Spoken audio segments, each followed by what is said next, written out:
Hi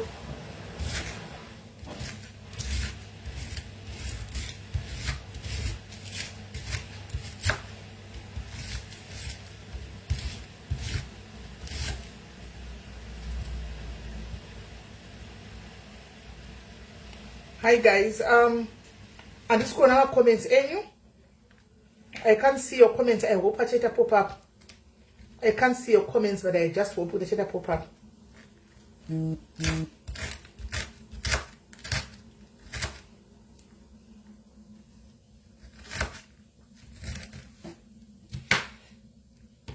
Right, thank you, Tatenda. I can see the comments now. I can see the comments, guys. Can you please share the live, guys? Can you please share the live? Can you please share the live, guys? Can you please share the live? Can you please share the live? Can you please share the live, guys?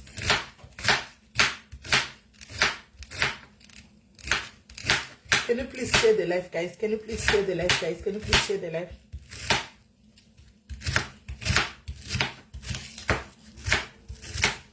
Can you please share the live? Hi, Siskiri. Siskiri, ndukuda shumba yangu muswafo. Shumba yangu muswafo ku game, Siskiri. Shumba yangu muswafo. Wakumana muswafo video kabe msapote undakafita kudiwane South African we. Right. We are imunzwe, guys. Can you please share the live? Can you please share the live and take others? Share the live and take others. Guys. I've got somebody at the background. We are imunzwe. Come and hear the story. So, Dambosh Taura Mascat. Tambosh Taura Chadzokorozi Shelu. Tambosh Taura Mascat. Ninya ema updates. Anashti emu kupostire emu sadaro msadai so. I am working tirelessly behind. Muchiti mini content. That I need content in the life here. As soon as you walk in because you can't see. You guys when you're looking at me, I cannot do content. SA is my second home. South Africa is my second home. My first home is Zim. Second home is SA. Guys, ndine interest in attachment in SA. Shoguti chelo shoita say kushikira ndazo ba kuti ndazo basha chose ku SA ndasiyana nayo ndopa ndichodiswa zvino nditori ne attachment ne SA. Saka ndinakwandokonsa kubva ndichinda ndinotoiona kuti kumba kwangu ku SA. That's my second home. That's my home. Izo zvindikabva kuno kadaenda ku SA, I will go to SA and stay there. Kusvika chembera ndofanda vigwa ku Riti Flew. Ani maona. Saka itori second home. Anyway, but we are tine vanhu background. Ndatambotaura ine maskati kana vadi kuzvinzwa but this is bad. Guys, we are send kumbura uti send the request. If you are watching, can you please send the request? Can you please send your request to say if you are there? Answer in Chirunguka. Why should I speak in English? Noctula single.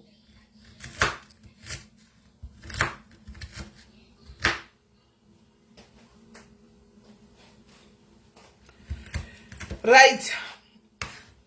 Say, can you please join the live if you are there? Can you please send a request? Send a request. Let me add you here. If you are watching this live, can you please send your request?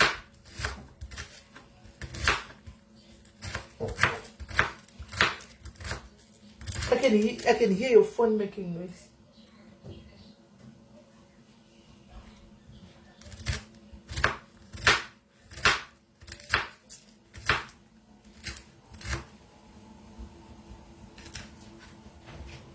Oh, you know what? After doing your pizza, after eating your pizza, you must clean the oven down there.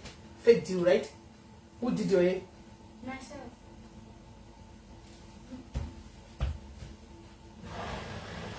I'm sorry, what cake? I'm sorry, what cake? I'm sorry, what cake? Right. This is sad, guys, because the Arkuturikira Makusa Tauration smell. Okay. What do you know that it's a repeating?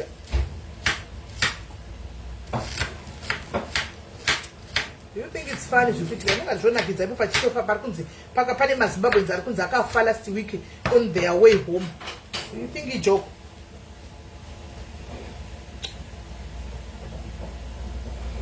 tipaiturikira ine chirungu. You think ijoke?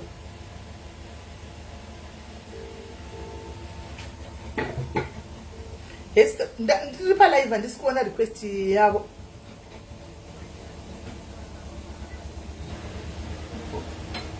Okay, 3 to 5 minutes, all right. Aisha.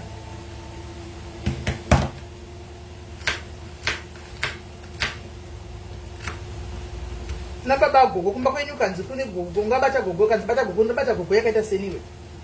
Kune gogo kumba kwenyu no driver Benzi. Kumba kwenyu kuna gogo, kumba kuna gogo wakaita seni. Kumba kwenyu kuna na gogo wakaita seni. Kumba kwenyu kuna na gogo wani wana wakada iso.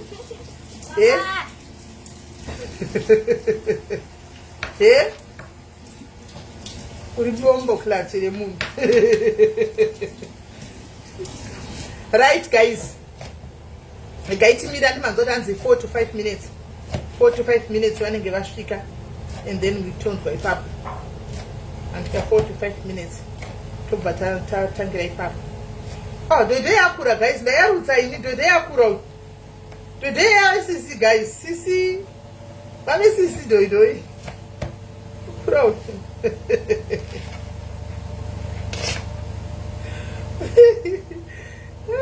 Guys, pega do kuteuka. Anga tofunduka kudzigogo isi. Takatobva takatira ladiki, takatobva uko ladiki. Ndoko uri kutouya ukukura iko. Kuda kutaura zvika iko. Basi nechungu nazo kugogo isi. Sina gogo anorira chayo. Umba kunyambeta mbuya anorira iwe. Ukambeta gogo anorira iwe. Ukambeta gogo anotukwa neFacebook yose. Kudai gogo anorira umba kwenyiwe. Azinguva ikoko dziri kuma 6 I think. Wait. To 7. 24 minutes to 7. 24 minutes. I'm regular watching the chinobuta noise for stuff again. To 7. 24 to 7. Right, so I got timidity and giriki. Timidity. Mapushika, guys. It's very sad what is happening, guys. Honestly speaking, tunondishaisa hope. Tunondishaisa rugaro, zvinoita pa essay izvi. Anzogadzike pa camera. Tunondishaisa rugaro, zvinoita pa essay guys, because hondo iyi struggle ndoiziva zvokutodana.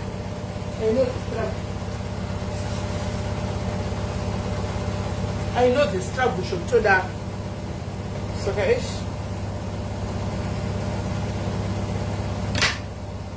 zvinoshaiwa hope nazvo izvi guys. Because mungochiti zviri kufamba sei. Hi Shailene, love you homie. Anzi mukubike manzi chiko oxtail iri pastofu yatoibva. So ndakusa cabbage paside.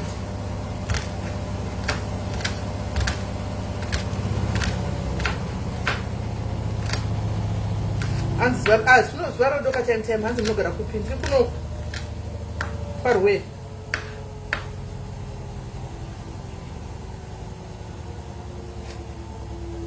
Yes, akura.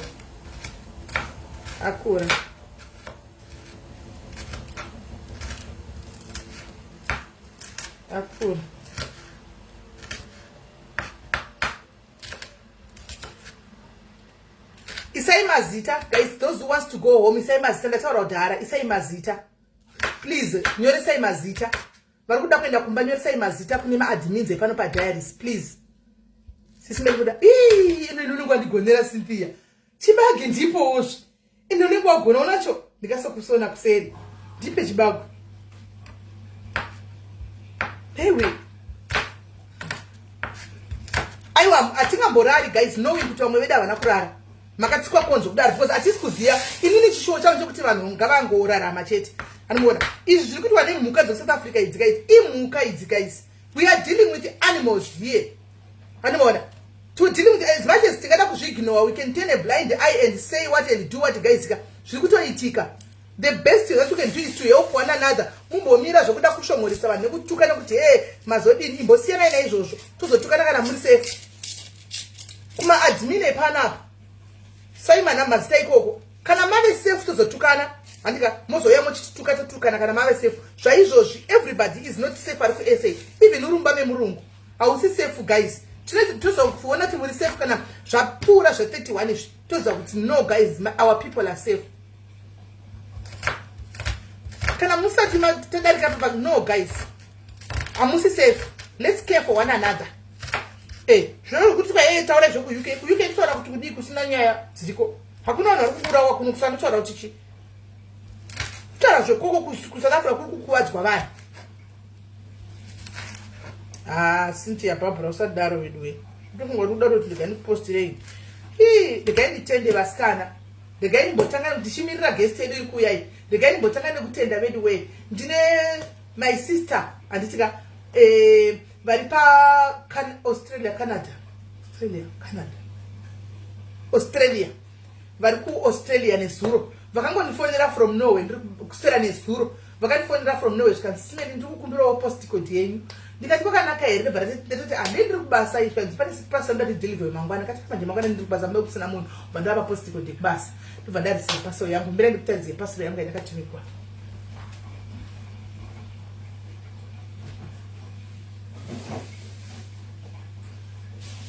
Pasoro iyi yakadhilivhiwa nezuro yakatengwa kuTesco yakadhilivhiwa nezuro pasoro iyi hani muri kuiona pasoro iyi yakadhilivhiwa nezuro iyi pasoro iyi yakabva kuTesco hani muri kuona yakadhilivhiwa nevanhu hani muri kuona bhodhoro racho guys muri kuona kabhodhoro iri iwe wangwachitigogo kumba kwenyu kuna gogo rimwe amarula here wangwachitigogo kumba kwenyu gogo mbuya dzekumba kwenyu dzinomwa amarula here kana kuti dzinomwa chikokiyana dzinomwa amarula here kana kuti dzinomwa chikokiyana wangwachitigogo ndo zvinoita dzigogasi dzemazuva ano we as gogrenis isu hatinzi mamambuya tinonzi magogreni guys. As gogrenis we drink amarula. So guys, ndibatsireyo kutenda this sister antika this sister of mine this fan antika hi sisimeki of mine akasenda this chakadhilivhiwa nezuro so as gogrenis we do drink this yeah. Vanambuya vako kumusho ndo vanomwa chikokiyana ndoona. We drink this. This is what we drink. Hanzi mama isuwa.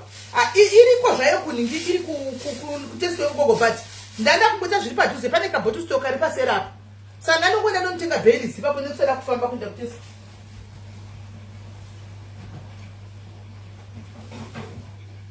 Ndasina ndikufamba kuenda kuteswa saka ndandichingotenga padhuze ipapa. Hanimaona. Hakuna mbuya anomwa amarula guys sara chokwadi. Mambuya ndiwo anomwa amarula. Isusu magogreni tinomwa amarula. Yes, gogrenis. Right. And then ndoda kuzoitaura kana zvanyatso kuita guys prime family yakandifonera you know. Ndakafonerwa ndikufana ngopa ichimirira guest yenyu. Ndakafonerwa this family nemukadzi ushu aine murume wake. Animona vanogara muno mu UK. So I know the lady pano and tikandogara chimuona zvangu ari mu comment section. And then the one phone era skansi smell munoziva madira tinokuitai pano pamba. Ndida kukupai testimony guys. Ndogona kufona kana mchidafunga ndikunyepa muzvinzwiri. Ndikanzi pano pamba ndida kuti muone how important you are to us kumba kwenu. Ndobva vandita video call andi vakaconnecta ngikiri channel ledu pa TV. Zvikanzi murume wachona haasi wokumusha kwedu. Animaona haasi wokumusha kwedu. Asi anotofollowa pano. Animaona zvikanzi nemurume wachona nemhuri iyi tiri kuda kukupai token of appreciation yenu yatoda kukupai. Asi token appreciation yatiri kuda kukupai toda kukupai on a condition kuti muchaitora kana kuti hamusi kuitora. Hanzi Lucinda aripo wanditi ndakachinja sita chete aripo akachinja sita chete ndikati okay zvakamira sei. Zvikanzi toda this is from my family to you. Animaona tikukumbira kuti pamunotukwa pese tokumbira kuti musadaire. Toda kuti musadaire mungo ignore munyarare senge pasina chiripo. Handitika ndati okay what's the catch. Animaona zvikanzi hapana catch tinongokudai so zvondoti pamunenge muchidaira dzimwe mutoti bhowa ende mutotongosvotikana kuti level renyafa ngwe muchidaidzana nevamwe vanhu. So ndikati really zvikanzi Sisimeli Diaries ndinewo chikumbiro ndechaifura gweni. Zvikanzi ndikati okay zvikanzi tiri kuda kukupai 500 pounds. 500 pounds just for that. Guys, ndakafunga kuti vari kureva nhema kai. Ndakafunga kuti vari kureva nhema. Ndikati zokwanzema simuda kudii. Kungotichireka pandofunga kuti tukwa chiri pangonyara zvikanzi sorry guys ndakasekucheka ndike. Zvikanzi 500 pounds. mungaseka guys ngafunga ndikunyepa ka. Hold on. Kana vakauya vakati add comment section mondiudza regai ndivafoneka mozo ndikunyepa mushure mekunge ndambo munosheya kuti munongona kuti mwari vanongokuitirai zvishamiso so zvaunongoitigwa naMwari wakarivara ndipo unotoona kuti no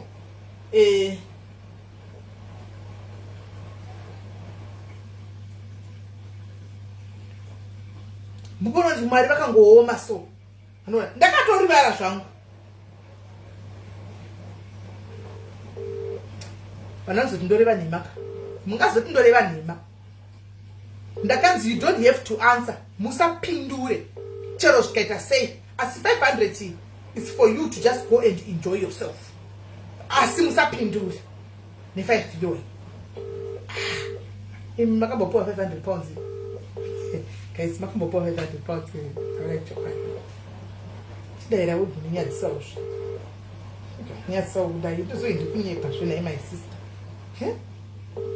uzondikurifana pasipo ishi guys uzondikuja ndifoneka head muvi muzoti ndikunyepawo handisi kunyepa nechingoti itestimony andinoda kuti mungoona kuti zvimwe zvinhu zvandoitigwa naMwari ndakarivara zvandongoitigwa naMwari so ndakarivara guys ukaita chakanaka wazviitira ukaita chandowanzogara ndichiitira zvinhu zvakanaka asi vachindiuraya ndichipedzesa zvinhu zvakanaka ndichitukwa futi but handizvisi angu mwana anomaona handizvisi mwana so unongozvinoti unoinangu ndisinga expect kutendwa nemunhu anomaona nemari no vauya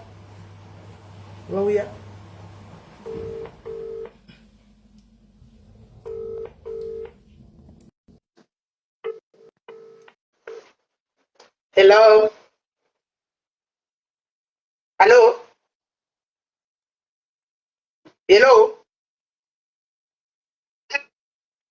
can you hear me ndibona vunisena ngokuthi ngifuna kunikike ku WhatsApp ngalosodaira no, that's right. Okay, ndiripa live zvangu hangu ndiripa live saka uri kunzwa live ndandichigodza vanhu kuti ndinoda kutenda Mwari netestimony ndandichivapa kuti ndine family yakandifonera vaudze ndikataura ini zvikange ndiri kukulidha kuda vakazondoreva nhema kuti kumhuri yako to me mhuri yako yakandipa chii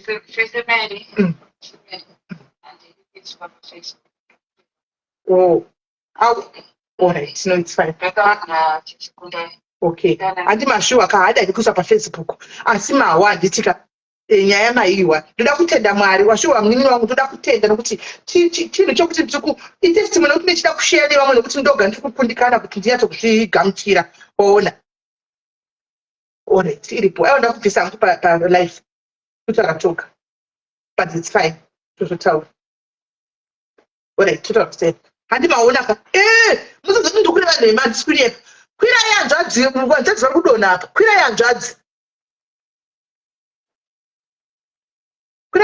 anzi vamwani vandipoe kusera palive shamwari toshanda zvakasiyana sha iwe rova shift yako ikoko isi torova yedu mashift nenguva yedu toshanda kwakatosiyana zvakatosiyana toshanda iwe unoshanda kwandoshanda zvakatosiyana right hanzvadzi ndokumbura kuti muzama kukwira futi iri yadonha kodini mazviona handikagaisi muzoti ndareva nhema ndakureva nhema mazviona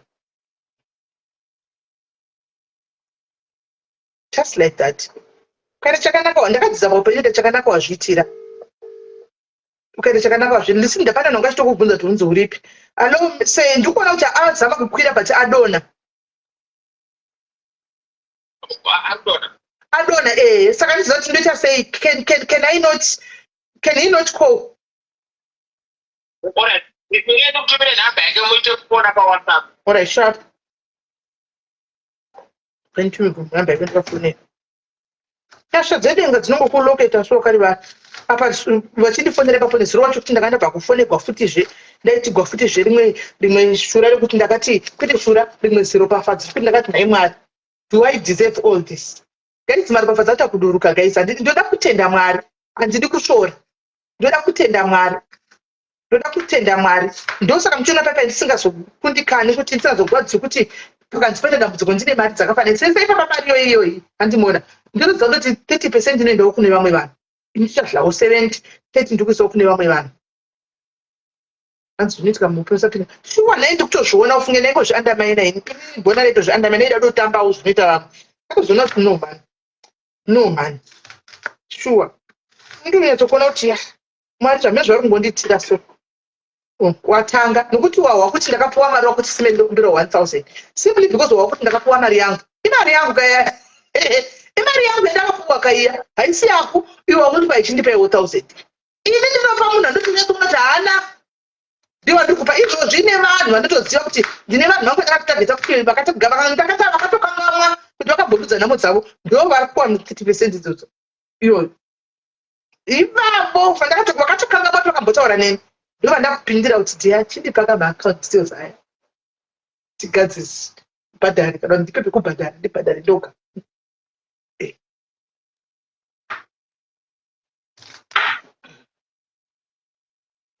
Thank you, Queen. Thank you, Queen. Thank you, Queen. Thank you, Queen. Right, here we are. Right, let's call him. And more let's try to quit a number. Saka phone, guys. Kanzi muona chikumbiro changu chiri kumba na uchiona ndiri kumbofarira kamari yangu cha ano hanzvadzi makadi yenyu hello sisi yaramba kukwidza ndaona yakudonhedzai muri sei ndinofara imi muri sei imi tiri right tatiri kuda kutoona kazviri kuitika ipapo saka network inenge ikutitserera chii chiri kuitika ndiri muri paground muri kupi ndiri kunonzi kuMossel Bay kuCape Town sisimeli.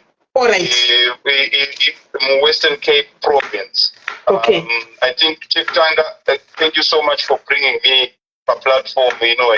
Ndingokurukura neMazimbabwe vazivo zvikuitika vazivo zvikuitika munyika yedu ino yeSouth Africa. Inini zita ndinonzi Admire Murefu ndiri provincial manager weZororo Pumlani. So ndangotumwa head office yedu kuti ndingoenda ndinoona zvikuitika munharaunda nekuti seZororo Pumlani hatingomirire kuviga munhu kana akachiitika tinobatsira even kunyange munhu akapinda vanhu vakapinda nematambudziko as long as vari maZimbabweans munotoona tiripo ipapo. Saka thank you so much for bringing me on board kuti nditaurewo kuti zvakamira sei kunoko. So situation on the ground ainonyatsomira zvakanaka sisimeli. Vanhu vakaevictwa mudzimba dzavo dzavaigara, dzimwe dzimba dzakapiswa, vamwe vanhu vakangobva kumabasa vachiona dzimba dzichitobvira. Hanzi vanga vaine dzimbawo dzanga dzakatinakei vaine property yanga yakatinakei hadzina kupiswa but zvinhu zvazongolutwa zvikatorwa zvikaendwa nazvo. Saka zvinezvi vanhu vakaunganidzwa since Friday night, last Friday night vanhu vakangoungana zvavo vamwe vari pama-community hall, vamwe ndivo vakatotravela kutoenda kuZimbabwe, vamwe havasati vanyatsozikanwa kunzi vari nechepapo vamwe vachirimo mulocation but vazhinji vabuda because hamusi kugarika. And pari kuratidza kuti maybe weekend inoi vari kuda kupinda futi mudzimba imomo vachiburitsa vanhu. Saka kwatiri kunoku kwakazara maforeigners, maZimbabweans aripo, pane maMalawians, pane maMozambicans. Saka isusu tangoteerawo kuti tikwanise kubatsira wedu muZimbabwe kuti tingaonawo sekambani kuti ndezvipi zvatingakwanise kungobatsiranawo navo kumwana wedu. Right. Saka masvika paground imimi ndandiziva kuti muri kuenda paground. Masvika paground imimi makwanisa kutaura navo here? Ndasvika paground panga pachinetsa kupinda but ndakwanisa kuzofamba neconsulate kuti tipinde mukati mune vanhu imomo. Saka tazokwanisa kungotauro nefew people. Pane vamwe vane vana. I think I spoke to a family nevana 3. Vana 3 vadiki ane 10 years nane 8 nekane 5 dokwana. Munongoza sevana vanenge vachitamba zvavo zvakapira sei but varipo maZimbabweans aripo panapa patiri. Handisi kukwanisa kutaura zita repatiri because hazvisi kufanira kuzikanwa because vanogona kungoteerwa kavanhu kwavanenge vaenda ikoko. Saka kune nesecurity iri tight. But vanhu varipo ende hembe havana mbatya dzavo dzavanga vainadzo dzimwe dzakabiwa dzimwe dzakapisirwa mudzimba saka vamwe vangori nezvavakangopfeka izvozvo zvavakangobva kubasa vakapfeka since Friday ndo zvavachingori nazvo. Chikafu pane macompanieswo akafanana nesu ana Nazororo kumulanda vari kungouyawo nechikafu vachingoprovidawo chikafu ipapo. But to tell you the truth, Sismeli, situation on the ground haina kunyatsomira zvakanaka. Vanhu vari kungonida kuti vawaniswe transportation yekuti vakwanise kuita sei kudzokera havo kuZimbabwe, because munzvimbo dzavari kugara umo zviri kunzi vanhu ngavadzokere kunyika dzavo. Right.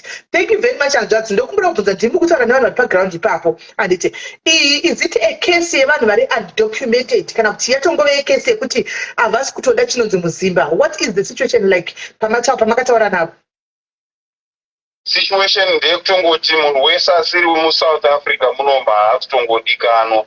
Sezvo ndataura paipa kuti patiri panapa hapasi maZimbabwean chete ari pano. Pane Malawians and pane Mozambicans.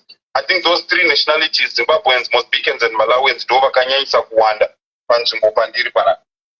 Saka whether une permit yako kana kuti hauna, I think because havangapinde mudzimba vachitsvaga kuti ione pemere iwe hauna. Saka inyaya yekungoti vanhu ngavambodzokera kunyika kwavo chete.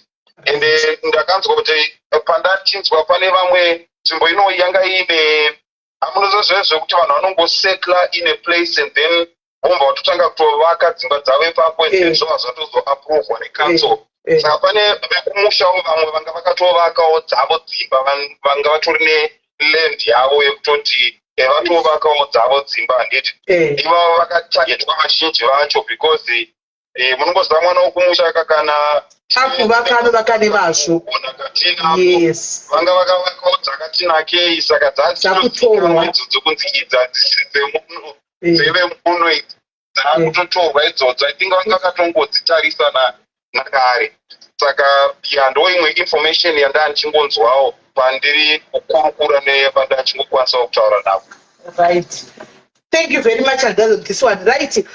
Handizivi nezuro pandakambotaura nezuro nevakuru tichifona tikanzinopa kuti mutaure pasina any documentation or anything hazviiti. At least uyaiwo nefomu kana bepa rine nhamba yevanhu vacho vari kuti varikuda kuenda tione, then we can start chikumbiro chenyu, we can start organizing from there. And ndiri kufara kunzwa kuti manga mune consulate pamasvikapo ipapo makwanisawo here kunyora mazita emaZimbabweans edu ari papo, so that tibatanidze nhamba iyoyo nenhamba imwe yatiri kutora kuFacebook kuno, because nhamba yedu iyo ichareba zvokutoda tione kuti pari kuda transport yakawanda sei kuti vanhu vaende. All right. Information iyoyo Sismeli inini handina on my fingertips. Yanga iri information yanga ichicollectwa neconsulate. Unoziva sei government yedu kana yasvika panzvimbo hauzomhanyire kumbereka because ndo vari kuzama kuorganiza kuti mhuri yavo idzorerwe kumusha. Saka information iyoyo handina pari zvino, but ndingori nenhamba yekuti pane one shelter ine vanhu about 25 maZimbabweans varipo, and then kune imwe nzvimbo iri kunzi kune almost about vanhu 30. Saka we're talking about around 55 people vari displaced. But pane vamwe vachiri kuramba vachiuya because vamwe vakasara variko kunzvimbo dzavo kwanga kusati kwasvikwa. But sezvo kuri kunzi maybe weekend inoyi vari kuita futi another round yekutenderera mudzimba, munogona kuona kuti nhamba inogona kuramba ichiita sei ichiwedzera. And maybe other reports dzandanzwawo futi pandangosvika kuno ndekekuti kuSwellendam, which is along the M2 as well, kune dambudziko futi rakaita seiroro raitika, and then kuHermanus kune dambudziko futi rakaita seiroro raitika. Handisati ndane proper information, but I think I will update you maybe mangwana kana ndanyatsonzwa kuti zvakamira sei, so that mhuri yeZimbabwe kana iri kuda kubatsira vanenge vachibatsira vachiziva kuti extent yehelp yatiri kunida yakamira sei. Right. Hanzvadzi yangu, thank you very much. Tinotenda, my brother, thank you very much for the information. And mangwana, please keep me updated. Tipe information kuvanhu, because patinenge tichitaura vanhu vanofunga tikuita majokes, tikuita content, tikufara tichiudza kuti hakuna content yatinoita zvinhu zvakadai zvokuti tinozofona tichitsvaga rubatsiro chirini. Ndatofara kuti now the government is on board. ndazofara manje. So patinotaura kana tichifona vanenge vachitinzwa ndoda kutenda dadzi yangu. Thank you very much. Mangwana tokumbira kunzwawo update zvakari kubva kwamuri. Handiti ndinokuupdate. I think ndane namba yenyu ndichatanga ndangokubatai and then toona kuti tingaite sei. Asi ndisati ndaenda ndanzwa muchitaura nyaya yemari kazisimeni. Saka inini hamusi kundionawo here. Koma muri mari. Manziwa nyaya yemari. Don't worry, ndokuonai. Don't worry, kapuskeni varingaripo. Kuseka zvangu. Thank you so much with the wonderful work that you are doing. Thank you, my brother. All that you do for the Zimbabwean community. Thank you so much. Thank you very much. Right. Kana zvadaindohwa kuti zvaendwa ka ndopa munofa kuti muchindituka kavaya vanochindituka vaya mochindituka kapa zvaendwa ka izvi mochindituka ka vaya vanomanya kutuka musingazivi kuti chii chinenge chiitika nokuti maona zvamaona momanya ndo mochiuya kapa mochindituka zveapa ndo patinokodzera kakutukwa apa mochiuya muchitituka handitika makambani aya ndingati thank you for the wonderful that you do fombo zvako oya kuzondinyorera comment section uchindituka fombo iwe chiwakamba icheva thank you for the good work that you do. Unozviwanepi zvirindi fombo iwe unozviwanepi zvirindi zvokutuka gogreni right guys, but kutaura chokwadi I'm just here because it's just yesterday when I was making course and hapana munhu angachizviziva. No one knew about this. It was me and this other officials in Zimu vakandipa manumbers. Antika. So ndichifona kureva kuti patitaura zvinonzwika. Asi vhiki rapera pandaita mavideo muchiti they are not going to respond. They are not going to respond until one. At least the only chamunongofunga kumboitawo maZimbabweans pamwe pacho tendaiwo kuitira mangwana. Tendaiwo kuitira mangwana. Musangomanyire nokuti makajaira kutuka kwamunotambira mongotuka. At least kutuka kwenyu zvinondozongofara pakupedzisira because zvinozongoita pay off. Not for me, but for my fellow Zimbabweans, including you, vacho vanenge vachituka nayo. So ndowakutenda guys, but maona chimwe chinhu wani panapa. Maona chimwe chinhu wani chataurwa manzwa chimwe chataurwa panapa. Kune namba yataurwako. Vati 50 people vari placed somewhere else. They need 25. It's 7 ibhasi kai vatokwana. Ibhasi kai. Urutsvaga malaita uri kupi kwacho dziya ndibate kusei. Ibhasi kai ratokwana kai. That means uko kuWestern Cape uko itori bhasi rakazvimiririra. Anti muri kuzviona. Pane zvavataura kwati kune kumwe kune 50 pane vachandipa information mangwana. Then pane kune 25 uko. Ritori bhasi rakakwana. That means tichaona kuti kuchaenda mabhasi maybe kana kuda kuchaenda kana 3 kana 4 handizi. Changudiwa is you guys act now. Submit your names. Antika kune vari kuenda this is bad guys. Midziyo haina pekupinda guys. Imagine kuti rinenge rine bhazi chero rikauya netroli midziyo yenyu inopinda kai. Mabag yes you can go now, but midziyo inopinda kai. Exactly my boys, just kungoti thank you, it won't hurt, but vanouya thank you yavo kutuka ndo vachilipa mablessing, vanodirira mablessings avo. Andimaona because vanotuka nepa pasingafanirwi kuti patukwe. Update dzanendishesa dzadziya peji rangu rinofolewa nevamwe vanhu musingafungiri guys. So update dzedza ndotodzitsira kuti thank you mama dog. Update ndotodzitsira kuti ndotodzitsira maure kuti dzisvike kumwe kwadzinofanirwa kuti dzisvike. But you guys because you don't think you don't know muse pano uri kutaurira chiupdate nature mukutishundisa mukudai do I have to spell everything for you? Kuti no do I have to tell you everything? Do I have to tell you everything? Ndinotoisa maupdate ari kugwadza iwayo. Imimi ignore those updates. But kune kwadzinofanirwa kuti dzisvike kwadzinonosvika. Hakuna munhu asina moyo guys. Hakuna munhu asina moyo. But amushandisi apa. Munoda kungotuka but zvese zvokutuka tina basa nazvo but guys mirangotenda muri kunzwa kuti vamwe vedu vane dambudziko rakaita sei. Handi muri kunzwa kuti kune vana vari paground. Kune vana varipo vari paground. Vana they won't know but pane vanhu vakawanda guys toilet chaiyo inenge iri dambudziko reva kuvana. Toilet inenge iri dambudziko kuvana. saka chaka chiri chikumbiro zvacho guys kuti panguva inoika imbomirai zvekuti hey chindozodai batsanai nevamwe because this is bad. Prophecy iyi yakataurwa 2024 before zvatanga izvi. Inako I believe in prophets. Not every prophet, but I believe in prophecies. This prophet was said in 2024.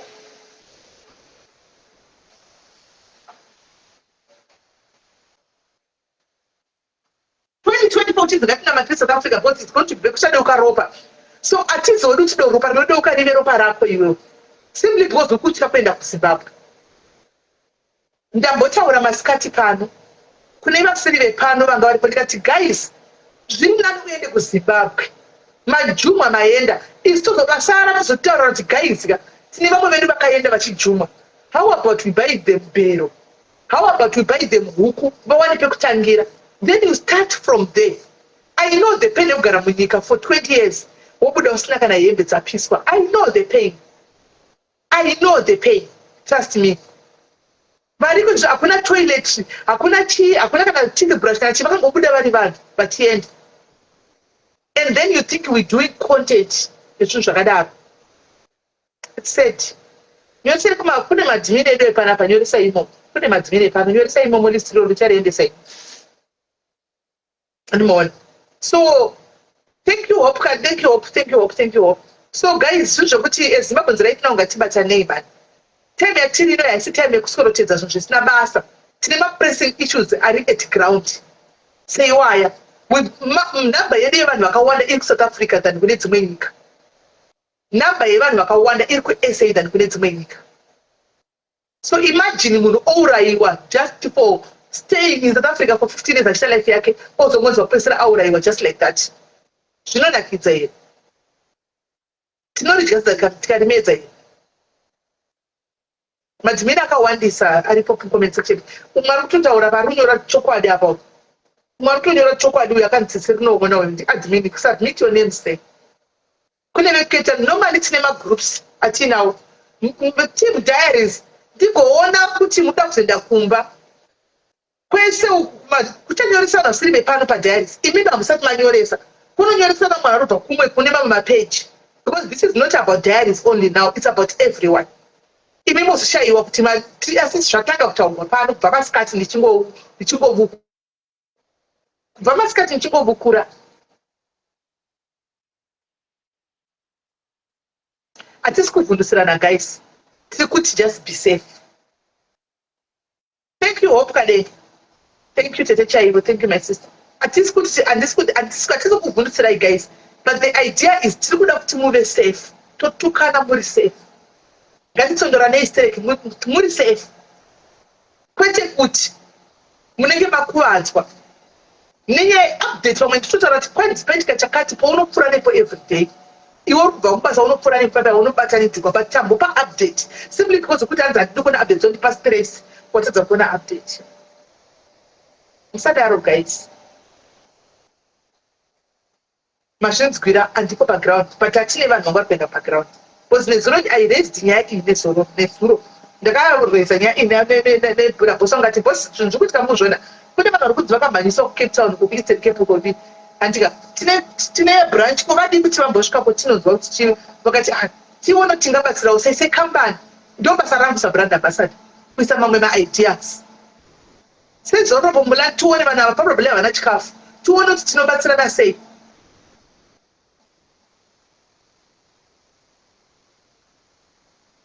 Zvechokwadi nhasi vatuma munhu yepa akatenda ndakatomisa paadmin title life ariko. So kune vese vari kufamba safe travels guys. Mwari vakuite aripo here handisi kuzati vanhu vari kufamba kuna vari kufamba nematufamba chi vari kukwira kwenaomba. The idea guys haisi kuti munogara kuZimbabwe zvachose. Ndambozvitaura pano. Don't go and stay zvachose kana manga musiri prepared. Endai kuZimbabwe zvazvino. Tione kuti after 30 chii chichaitika. Anditi kana kusina zvaitika after 30 kwave peaceful, then you can always, I think the passport you can always go back. The idea is for zviri kuitika right now zvine mhepo mukati. anomaona zviri kuitika right now zvine mhepo mukati. Just shift for now, dzidarike mhepo idzi.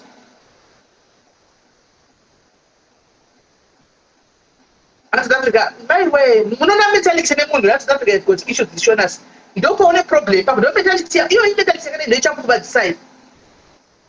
Matebele atori patight. Chinongozi Zimbabwe, Mozambique, Namibia, Russia, America, whatever. Havasi kuda foreign munyika mavo. Whether utaura chindebele chakadzika sei, if you are not South African nekudzokera munyika kwako. Do not tribalist zvinhu izvi. Anomaona. It's okay. Anomaona. So ndangotitsana go. Unogara zvako 2 weeks. Wait kuona kuti after musi wa30 chii chiri kuitika. If it's possible une passport yako akuna nhatu kufamba nepassport yako kupinda mubhazi wodzoka. Vamwe venyu munowira nemalandlord. Talk to your landlord. Taurai nemalandlord enyu.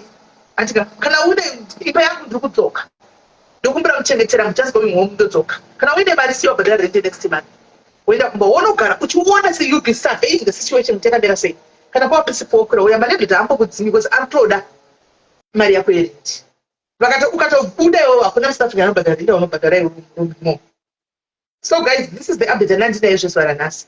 Ngatimirei kunzwa kuti mangwana kumwe kwacho kune update imwe yacho zvinenge zvakamira sei. But it's not good kuTikTok uku kune munhu angachita live ari paground. TikTok kune mwana angachita live ari paground zvakatooma.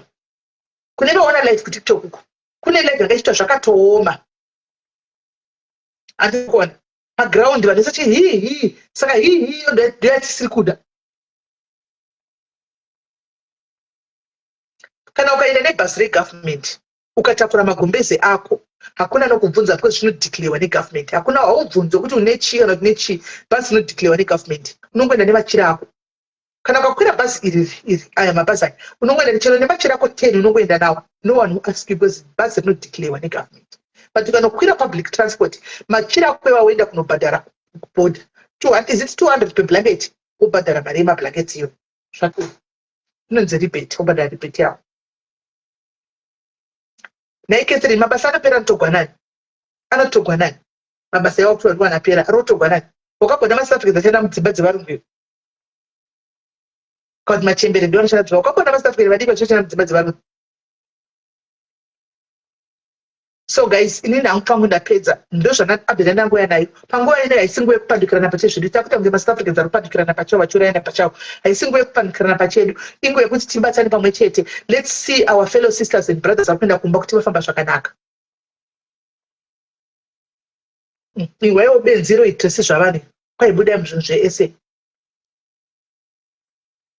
Iwewo. Ona iwo benzi. Ona iwo stupidity. Ngatitokuti ndipine comment yake muione. Ona iwo stupidity.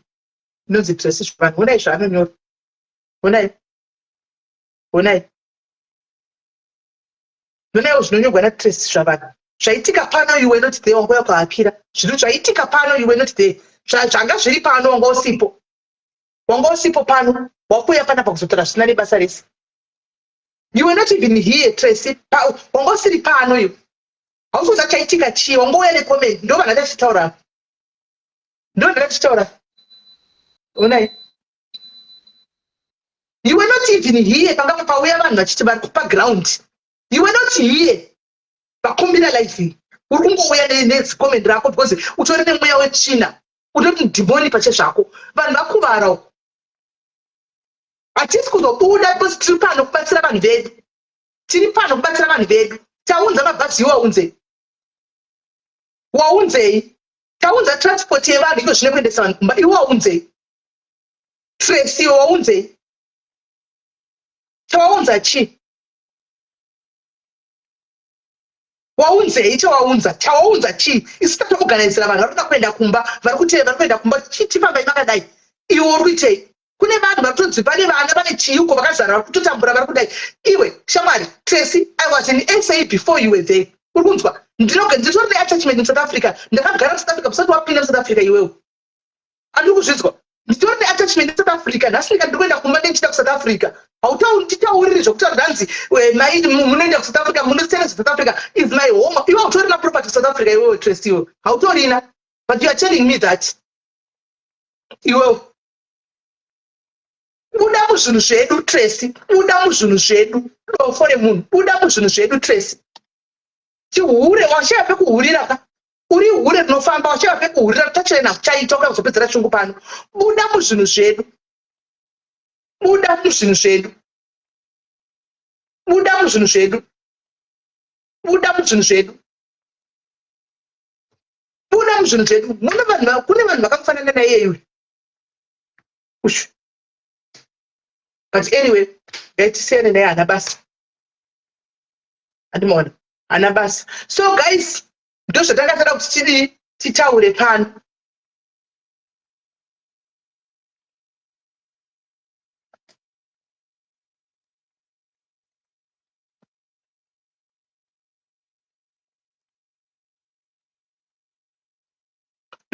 Titaure pano guys, tionesane kuti panofambiswa sei, vanhu vofamba sei. Anditi so panguva ino ishi nyorai nyorai nhingirikiri guys, nyorai mazita enyu, nyoresai mazita enyu, anditika nyoresai mazita enyu, and then mototangira ipapo mungove safe chete. Just be safe, just be safe. Anditika I know kuti situation iri kurwadza. Nyoresai mazita guys, just nyoresai mazita chete.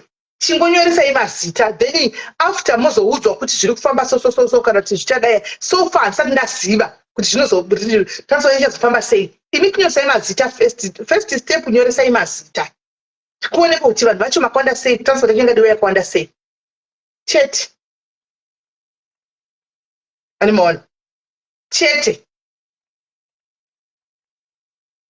nyoresai mazita, then zvimwe munenge muchizonzwa update kuti zvazofamba zvadai. Let's work inini kutonosubmitawo kune vakuru vacho, saka ndivo vanozotaura kuti zviri kufamba so, zviri kufamba so, zviri kufamba so. Nyoresai pane vanhu vanotaura maadhimini epano ivayo, nyoresai mazita enyu kumaadhimini, but mabhegi enyu ndo anoenda, property haiendi.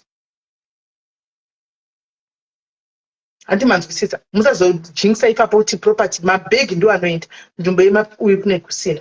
So guys, ina ndapedza. Update number 2 ichazouya kana tapiwa. Anditika by the way, ndatinyoresai kumaadhimini epano. Ina ichazoti ndoda kutaura chikudi guys, murume ungasenda padivi here vasikana. Umwe ari kubvunza danze any help for Johannesburg. Ina ichazoti ndoda kuti chii. Handichazivi. Ndikutaura shona one guys. Ndikutaura shona one. Ndikutaura shona one. Kuti munhu wese akaenda kumba nyoresa, hazvina kuti Joburg, hazvina kuti chii, nyoresa zita rako. Then kana transport yazoorganizwa, iwe wachazotudza kuti transport inofamba sei, then we will tell you. Pamwe mabhazi, pamwe rimwe chitakira Joburg, rimwe ronzi rotangira Cape Town, rotakura Cape Town, rimwe ronzi handizivi so far, because zvinhu zviri kuitwa nevanhu vakuru. Handimaona. So handiti imimi nyoresai kwazvo, nabasa kuti uri kupi, don't worry about your location, just write your names down. Simple. Then zvimwe zvozouya. Maadhimini pane uyu akanzi tirinoona anti ari active baba. Mukaenda kumagroup eCape Town kune maadhimini ariko, vana Milka, vana Shero variko, kuDurban kuna Mamoyo vakawanda variko maadhimini. Zvanditi ndoita seiko kuti ndashaya guys. Ndichanyora nhamba dzemaadhimini nemazita avo, right, mungoenda chero kwamaenda mononyoresa ipapo. Anditika ndichanyora mazita avo nemanhamba ndovakanda apa. Umwe ari padhuze pako tiwi akanzi tirinoona, bata iye. Umwe ari kunzi akanzi Tambuya, ari kuti Tambuya, ari kuti Durban uyai WhatsApp group kwangu uyo Tambuya. Iwe Shomai kukarabo iwewe, ndiwe stupid iwewe. Shomai karabo uri kuya pano chinyumbura comment section, wanga usingatuki uko. Wanga usingatuki uko iwe karabo. Because of my comment here, inini ndichinyora zvandinonyora ndoziva kwazvofa kuenda. Ndichiita ma-updates, I know what I'm doing. Inini unovhunduka ma-update, wauya neghost kuya kuzotuka iwewe. Shomai, uri kutuka ndino kuseka mukomenti, chinosekesa pasituation yese yekusaka nevanhu, chii chinosekesa? Chii chinosekesa pacho, zviri kuitika chinosekesa chii? Chauri kusekesa chii chauri kusekesa? You think content? Ilife dzevanhu idzi, you think content? Content Ndomirira vanhu. Ndoita zvinhu zvangu zvandinoita inisa zvandichiita. Iwewe bva kwaunobva negotsi rako uya kuzonyora. Uchitukira, ungachitukirira pana mai vayo, ungachitukirira vaya. Ungachitukirira newe. Uri mukadzi rudzii, hausi kufira zviri kuita kutuka kune vamwe vanhu zvese izvi. Musome maupdates, inoziva kuti peji yangu inoonekwa nevanhu vapi. Ndichiita maupdates ndinoziva kuti zvinoonekwa nanani. I've been doing my videos mchikumbira kutokumbirawo help, tokumbirawo help. Ndoisa my video, you come, you don't even know where it's coming from. Unongosvika uchita comment rako rekutuka kuti vanozodai nhova, iwe uri kukwesha vako nhova. Uri kukwesha vako here iwe Shomani? Ongoti maidai kukwesha vanhu nhova, iwe uri kukwesha vako nhova. Kwesha vako iri kukwesha vako kuno. Asi una muzvinhu zvedu. Apa ndikuti ndapiwa 500 pounds. Umwe mchinyorera comment. Uri munhukadzi Shomai, iva nemwoyo. Iva nemwoyo. Haikona kungotaura zvinhu zvisina basa because waona panotukwa majaira kuti tenda utendeuka. Inotsvaga Mwari utendeuke iwe. Ndakuona makomenti ako ungochinyora papeji pano iwe. Ndandine zvangu kublock. Kusana ndimungwani kukusiya izvo. Ndakuona zvangu ungochinyora. Shomai. Asi wati pai senene neyadziva South Africa idzi mudai munokushandira nhova. Mabasi iwo uchiwaunze iwe indichakushara nanhova sikudza kuti ndirise ndakufara kuzoti vanhu vakuenda kumba ndosara hangu chikwesha hangu zvenhova vaenda kumba vave safe. Ko iwe waitei Ansitimeni, please help me nezo Rosemula. Uyakusei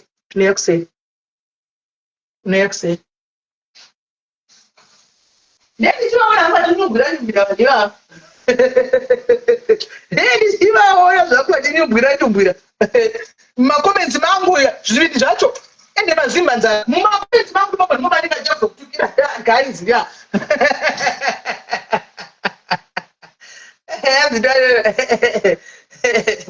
alright guys, aiwa ndamuseka zvangu asi ndamudza chokwa ndamuona zvangu ndichikuona ndamuona bad zapia wauchita unongwe ndichikuona ndokuziva. Right, so guys, that's it guys. Zvimwe mberi please in your side just to be safe. Moenda zvenyu 2 weeks after 30 then you go back andika moende motsoka zvenyu back. So ndoing updating ngoripo guys, hapana hapo zvakawanda andika. So ndizvozvo guys, hapana hapo zvizhinji akakuitira zvakanaka guys. Nane akawanda madmine kwedu akawanda ndizviti ndoita sei, I don't know how to do this. Ndoita sei anzi mandikugadzira group vagara vane group kudhara. I don't know how to do this guys.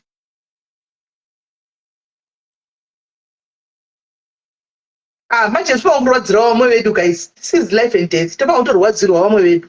Kana ivo vari bo it's okay, but kune vamwe vanhu vasiri bo. So bye bye guys, I'll see you later guys. Bye bye.